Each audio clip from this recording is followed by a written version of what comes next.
নওগাঁ জেলা থেকে আরাফাত ভাই তিনি নিচ্ছেন একটি 200 এম্পিয়ার ওয়াট মিটার। এটা একটু খুলে দেখাই।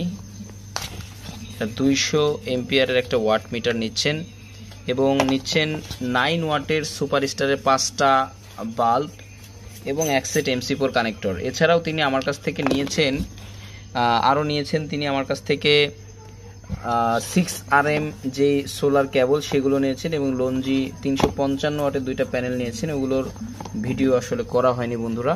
তো সোলার সিস্টেমের এই অ্যাক্সেসরিজগুলো যদি আপনাদের কারোর প্রয়োজন হয় আপনারা কিন্তু আমার কাছ থেকে নিতে পারবেন। সুপারস্টারের এই 9 ওয়াটের বাল্বগুলো রয়েছে 2 বছরের ওয়ারেন্টি এবং এই ওয়াট মিটারগুলো আমি সাধারণত চেক করেই পাঠাই, কোনো প্রবলেম হয় না। অবশ্য আপনারা এই সমস্ত অ্যাক্সেসরিজগুলো কিন্তু আমার কাছ থেকে নিতে পারবেন। স্ক্রিনে দেওয়া নাম্বারে আমাকে ফোন করে বাংলাদেশের যে কোনো প্রান্ত থেকে কুরিয়ারের মাধ্যমে হোম ডেলিভারি পেতে পারবেন।